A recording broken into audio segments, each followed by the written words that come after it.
Galera, hoje nós vamos reagir aqui a uma questão 105 do Enem que o Henrique trouxe, né, que apareceu no Enem 2024. Bora reagir. Sejam bem-vindos ao Planeta do Conhecimento. Bom dia, boa tarde, boa noite a todos. Para quem não me conhece, sou o biólogo Gabriel. E já vai se inscrevendo aqui no canal, ative o sininho, deixa muito like nesse vídeo. Olha lá, em uma questão que envolve aí as cobras corais, né, incluindo as verdadeiras do gênero Leptomicrurus, Micrurus e as falsas, que tem, por exemplo, Eritrolampus, tem Oxyhopus, as espécies que estão aparecendo aqui nessa questão, ó. Depois nós vamos procurar esses artigos, que eu quero ler esses artigos, as referências estão aqui, envolvendo a Micrurus decoratus, que é a coral verdadeira, e tem aqui do lado a falsa coral Eritrolampus esculape. Bom, batendo o olho, é difícil da gente identificar as corais, tá? Então não venha achando que dá para diferenciar pelo padrão de cor, pela ordem, pelo alinhamento, o sequenciamento dos anéis, que é aquele papo de anel fechado ou não fechado, anel ser completo ou ser incompleto. Gente, não dá para diferenciar, mas vamos ver o que o Henrique trouxe aqui pra gente poder ver dessa questão. Vocês que fizeram o Enem, deixem um like aí nesse vídeo, comentem aí a experiência que vocês tiveram. Quem tá me assistindo agora, quem fez o Enem, tragam seus relatos pra gente poder discutir, pra gente poder trazer vários assuntos interessantes em debate. Vamos reagir, galera, bora reagir. Enem 2024, questão 105, para quem está fazendo biologia. O Cerrado e a Amazônia abrigam um grande número de serpentes popularmente conhecidas como cobras corais. Na Amazônia predominam as cobras verdadeiras, que são peçonhentas, enquanto que no Cerrado prevalecem as falsas corais, que não possuem peçonha. Tem um erro aí, tá bom? Cobras corais possuem por si só, as verdadeiras. Elas são consideradas a nível de interesse médico como preocupantes. Então a gente chama elas vulgarmente de serpentes peçonhentas. Mas na biologia, as falsas corais, pelo menos a maioria delas, também possuem toxinas. Muitas delas possuem uma dentição opistógrafa. Então a gente consideraria também, biologicamente falando, como peçonhentas. Porém, no termo popular e até mesmo no termo médico, para evitar problemas, a gente diz que elas não são peçonhentas. Mas em termos biológicos, elas sim possuem toxinas, tá bom? É isso, galera. O que a gente tem que levar em consideração? A dentição opistóglifa é aquela presa de inoculação de peçonha, de toxina, que fica aqui atrás, ó, no dente, né? Fica para trás. Não fica bem próximo ao lábio, como é o caso da proteróglifa, que tem a dentição bem na frente, aquela presa que vai inocular a peçonha, o veneno, a toxina, como vocês preferirem chamar. Vai estar bem na frente. No caso da proteróglifa, da solenóglifa, só que a diferença é que ela é móvel, não é a presa fixa. Na opistóglifa é diferente, fica atrás, entendeu? Essa presa fica atrás, na parte de trás da boca, né? Na parte traseira da boca. E agora o que a gente tem que levar em consideração? Opistóglifa, elas possuem uma toxina que causam alguns danos, né? Causam alguns sintomas, só que são ou de leve ou de média densidade, não de alta intensidade, como é o caso da proteróglifa e da solenóglifa, né? Dessas serpentes que já são consideradas de interesse médico, diferentemente das opistóglifas que não são de interesse médico, incluindo a maioria das falsas corais e também daquela cobrinha verdinha, cobra cipó. Pesquise depois a cobra cipó, vocês vão entender, mas enfim. Opistóglifa não é de interesse médico, mas ela pode sim ser considerada peçonhenta, como o Henrique disse aí, tá? É claro, não possui aquela toxina de efeito duradouro que poderia levar um ser humano a óbito, enfim, a danos severos. Mas com certeza causa danos. É claro que o método de entrega da toxina é um pouco diferente, porque ela é epistógrafo, o dente não é uma perfuração verdadeira, ela tem uma maior dificuldade. Ó, gente, isso aqui, pelo que parece, é a cobra cipó, tá? Depois eu vou confirmar isso. Olha só. Diferentemente, se fosse uma coral verdadeira, uma cobra real, uma taipã, uma mamba negra, que são serpentes, né, de dentição proteróglifa, porque elas pertencem a uma grande família chamada Elapidae, tá ok? Ficaria bem aqui, ó. Só que tá vendo que a presa tá bem aqui onde eu tô apontando o mouse? Tá pra trás, ó. É opistóglifa, perdão. Se tivesse na frente seria proteróglifa, mas como tá atrás é opistóglifa. E sim, injeta toxina de não interesse médico. Vocês estão vendo bem na boca da serpente, ó? Pausa, tira um print para vocês memorizarem. Porque lepidógrafo, o dente não é uma perfuração verdadeira, ela tem uma maior dificuldade, mas eu quero lembrar que existem serpentes lepidógrafas com interesse médico, como por exemplo a Bumslang, lá na África, que já levou gente a óbito, tá? A Yamakagashi, que né, é aquela... Ah, isso eu não sabia, Henrique, desculpa, na hora que eu falei ali que eu tinha dito que as opistógrafas não são de interesse médico. Isso na sua grande maioria, mas existem exceções, eu não sabia, peço desculpas pelo equívoco. Vamos repetir aqui. Isso é importante a gente guardar, galera. com interesse médico, como por exemplo a Bumslang, lá na África, que já levou gente a óbito, tá? A Yamakagashi, como por exemplo a Bumslang, lá na África, que já levou um método de entrega da toxina é um pouco diferente, porque ela é lepidógrafo, o dente... Viu? Viu aqui, gente? Viu o dente aqui? Vocês viram? Essa aqui é a presa de inoculação. Por isso que essa serpente aqui é opistógrafa. Não é uma perfuração verdadeira, ela tem uma maior dificuldade, mas eu quero lembrar que existem serpentes opistógrafas com interesse médico. Olha lá, isso eu não sabia. Vale ressaltar. Como por exemplo a Bumslang, lá na África, que já levou gente a óbito, tá? A Yamakagashi, que né, é aquela Rhabdophis tigrinus, que também pode levar uma pessoa a óbito. Então, assim, existem exceções, beleza? Em termos de biologia. Sobre a perspectiva de você ter áreas florestais, com florestas maior, e a presença de espécies de corais verdadeiras ser mais abundante, isso é real. Inclusive a minha esposa, no mestrado dela, que trabalhou com corais, percebeu que áreas onde você tem mais floresta, você tem serpentes como corais verdadeiras, em maior número, e em áreas que são degradadas, você tem preferências de outras serpentes, como por exemplo jararaca. Jararaca adora áreas que são mais degradadas, que antes eram florestas, agora são degradadas. Ou até mesmo as corais falsas, tá bom? Então existe sim essa correlação. Isso para a galera que está fazendo biologia, vai aprendendo aí, que isso aí é conteúdo de pós, tá? Essas espécies apresentam um padrão de coloração muito semelhante. Ele está falando de cobra coral verdadeira e cobra coral falsa. Essa similaridade traz vantagem tanto para as corais falsas quanto para as corais verdadeiras. Aí a gente tem que ver se tem artigo falando sobre isso. Veja, para a coral falsa é um motivo óbvio e notório. Se ela se parece com uma coral verdadeira, que a coral verdadeira tem uma coloração que a gente chama de aposemática. O que significa isso? Significa que é do tipo, todo mundo está vendo ela. Opa, cheguei. É preto com vermelho, com amarelo. Tipo a caninana, sabe? Preto com amarelo. Todo mundo está vendo. Ora, se você está se expondo para todo mundo ver, é porque alguma coisa você tem. Você tem um trunfo. E o trunfo dela é uma peçonha superpoderosa. De modo que os outros animais, evolutivamente, entenderam que aquilo ali trata-se de perigo. Já foram feitos testes com aves, onde se simularam cobras corais, né, e a pintura, e as aves meio que tinham repulsa àquela coloração. Óbvio que a cobra coral falsa vai se beneficiar da coloração da coral verdadeira, não é à toa que ela faz uma coisa chamada mimetismo. Ela se parece com algo que ela não é. Ela se parece com a coral verdadeira, mas ela não é poderosa quanto a coral verdadeira, mas ninguém quer se meter. Todo mundo sai fora. É mimetismo, tá bom? É isso, gente. O que o Henrique quis dizer, mimetismo vem de mímica, né? Vocês percebem na palavra. Mimetismo, é uma mímica, uma imitação. Porque, por exemplo, a gente vê aqui no caso da Erythrolampus esculape, dessa falsa coral, a gente percebe que a coloração, em relação à coral verdadeira, Micrurus decoratus, enfim, Micrurus frontalis, coralinos, enfim, por aí vai, que elas têm uma coloração bem similar, tá? Mas esse caso aqui vale mais a pena ressaltar do caso da Micrurus decoratus em comparação com a Erythrolampus esculape, porque você bate o olho de longe, gente, parece ser o mesmo animal, mas a gente vê que tem algumas pequenas diferenças ali no padrão, no sequenciamento de anéis, enfim. Mas tem muita semelhança, gente. As diferenças são mínimas enquanto as semelhanças são enormes. Então por isso que a gente sempre fala, nunca toque nesse animal se você não tem experiência, você não tem o conhecimento de manejo, você é um leigo.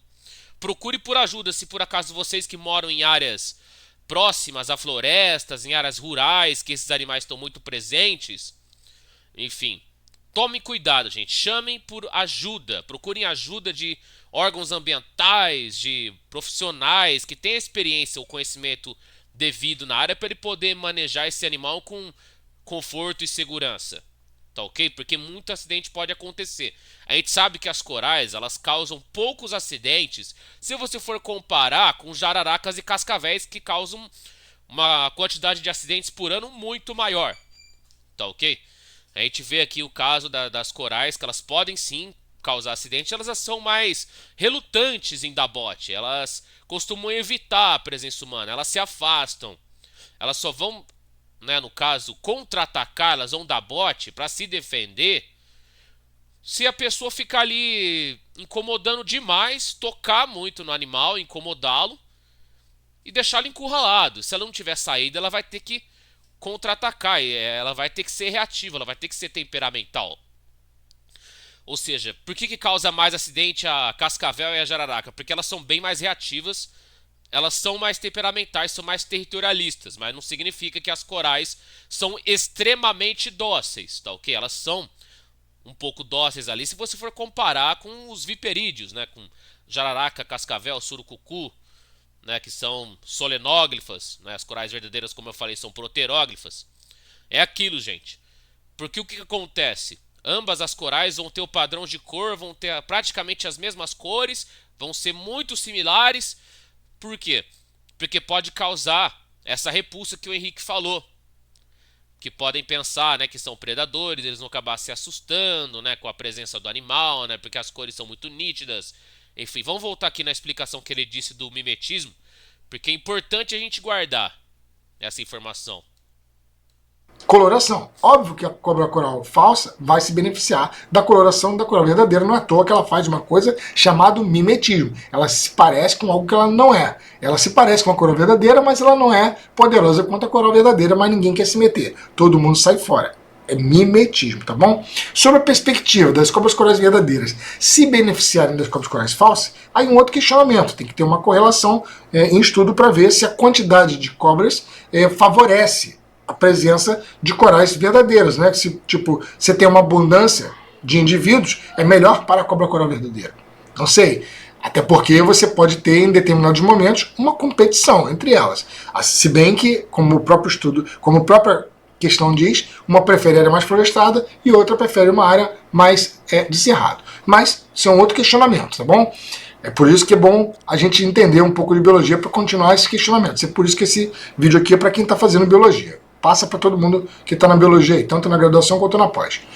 Qual a vantagem dessa similaridade para as falsas corais? Essa é a pergunta. Bom, pergunta muito simples de responder. Aí vamos responder pelas letrinhas, né? Letra A, facilita a captura de presa? Claro que não, se ela tem uma coloração aposemática, onde ela chega, todo mundo vê, não é bom, porque, né, a presa vai ver logo de longe, sai fora daí, né? Exatamente, por exemplo, as presas da coral verdadeira, não sei se vocês sabem, gente, a coral verdadeira, acredito que ela se alimenta, né, de aves, de mamíferos, como por exemplo de roedores, só que o que parece que ela mais gosta, tá, é de ofiofagia. O que significa ofiofagia? Vamos separar a palavra e entender a etiologia / etimologia da palavra. Quer dizer, perdão, a palavra é ofiofagia. Ofio vem de ofídio, de ofidioglota, de serpente. E fagia vem de fagos, vem de comer, de se alimentar. Ou seja, é se alimentar de serpente. Sim, acontece, gente. É, no caso, uma serpente se alimentando da outra. E as corais são ofiófagas. Tá? Para quem não sabia, elas são ofiófagas. E o que acontece? A maioria das presas, todas as presas que, por exemplo, verem uma falsa coral, vamos supor que elas vejam a Erythrolampus esculapi, elas possam pensar que seja uma Micrurus decoratus. Né? Por aí que acontece. Então, não vai necessariamente facilitar a captura de presas, porque as presas vão fugir. Que elas já vão pensar que a falsa coral é a coral verdadeira. Elas vão se afastar por medo do predador. Como elas não querem ser predadas, elas querem viver mais para poder se reproduzir. Enfim, fazer com que seus genes, né, seu DNA, seu genoma passem para as gerações futuras. Elas precisam sobreviver um tempo bastante para poder se reproduzir, porque se elas ficarem próximas às corais, elas vão acabar indo de arrasta, vão ser predadas. Então, é claro, não vai ser um benefício nesse caso para as corais poderem capturar uma quantidade de presas ainda maior, para elas poderem predar com mais frequência. Então a alternativa A desconsidera, tá? Porque ela tá errada. B. Diminui a competição por recursos. Cara, o fato delas terem coloração igual não vai diminuir os recursos. E outra, você vê que ambas estão aí em locais diferentes. Então, assim, não seria a coloração da fossa coral, não seria prejudicial a esse ponto, diminuir recursos. Poderia até falar diferente aí, que seria para verdadeira, mas cabe estudo nisso. C. Possibilita a geração de indivíduos híbridos?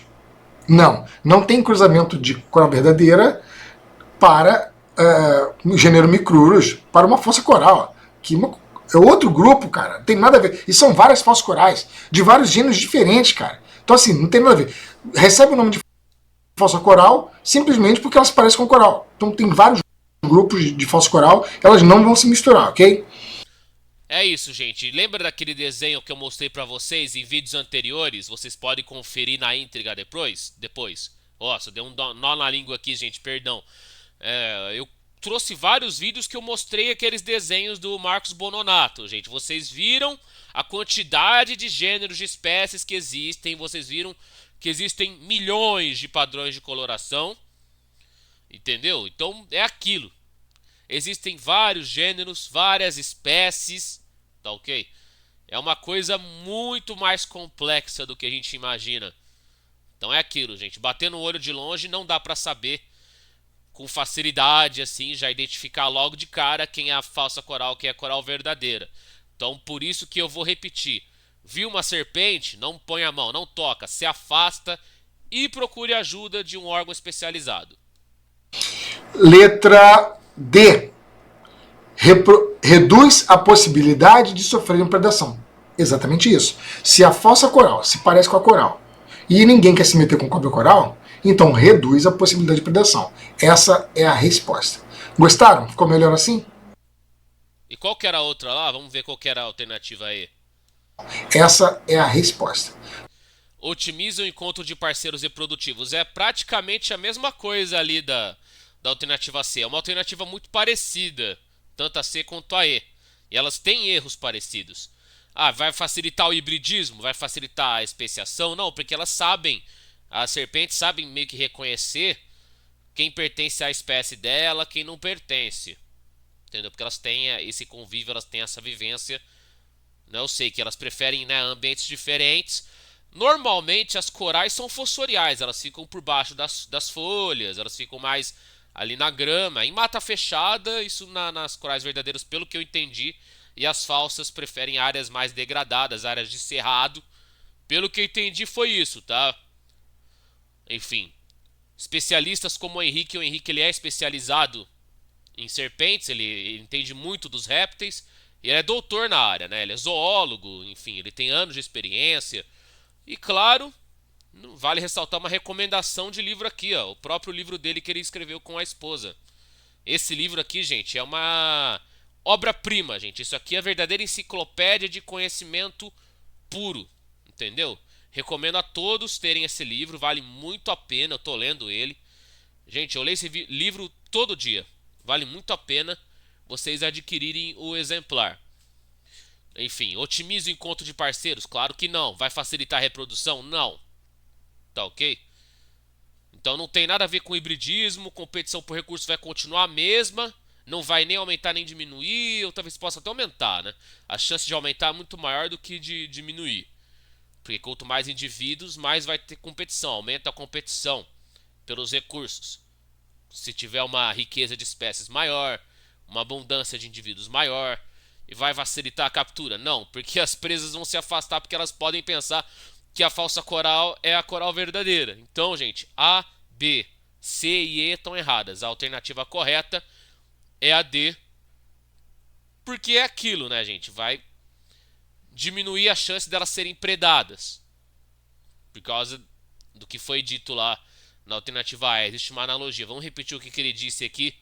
Por que a D é a alternativa correta? Vamos lá. Fossa coral, que é outro grupo, cara, não tem nada a ver. E são várias fossas corais, de vários gêneros diferentes, cara. Então assim, não tem nada a ver. Recebe o nome de fossa coral simplesmente porque elas parecem com coral. Então tem vários grupos de fossa coral, elas não vão se misturar, ok? Letra D. Reduz a possibilidade de sofrer predação.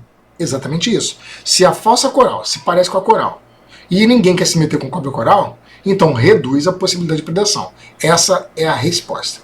Gostaram? Ficou melhor assim? Ficou muito top, Henrique. Adorei esse vídeo. Que bom que apareceu uma questão, né, de zoologia, de herpetologia envolvendo as serpentes, né, no Enem, pra galera ter mais conhecimento dessa área. E depois eu vou pesquisar esses artigos, porque a gente tem que ter mais acesso a trabalhos acadêmicos, né, artigos, enfim, tese de doutorado, dissertação de mestrado. Eu sou biólogo, eu fiz meu TCC em paleontologia, eu sei, eu fui me especializar, fiz mestrado na área de ciências ambientais, de sustentabilidade. Eu não tive oportunidade, eu tentei ir atrás, mas não consegui de fazer mestrado em zoologia ou em ecologia, em áreas mais próximas da sua. Mas enfim, seu canal é uma enciclopédia, seu canal é uma verdadeira biblioteca.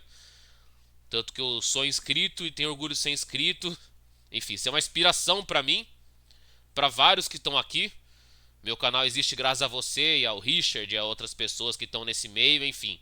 Eles precisam espalhar o conhecimento, a ciência ainda mais para um público maior. Enfim. E é isso, galera. Vamos lá, dar apoio, dar força pro Henrique, que ele merece continuar crescendo. E inscrevam-se aqui no Planeta do Conhecimento, ative o sininho para receber notificações, deixa muito like nesse vídeo, que esse vídeo foi muito top, um dos melhores que eu fiz aqui no canal. E ó, me sigam nas redes sociais, arrobas na descrição. Compartilhe meu conteúdo com sua família e seus amigos. E lembre-se do nosso clássico bordão: o conhecimento vai dominar o planeta, porque aqui é o planeta do conhecimento. Valeu, galera. Um beijo, um abraço a todos vocês. Até o próximo vídeo. Tchau, tchau. Fui!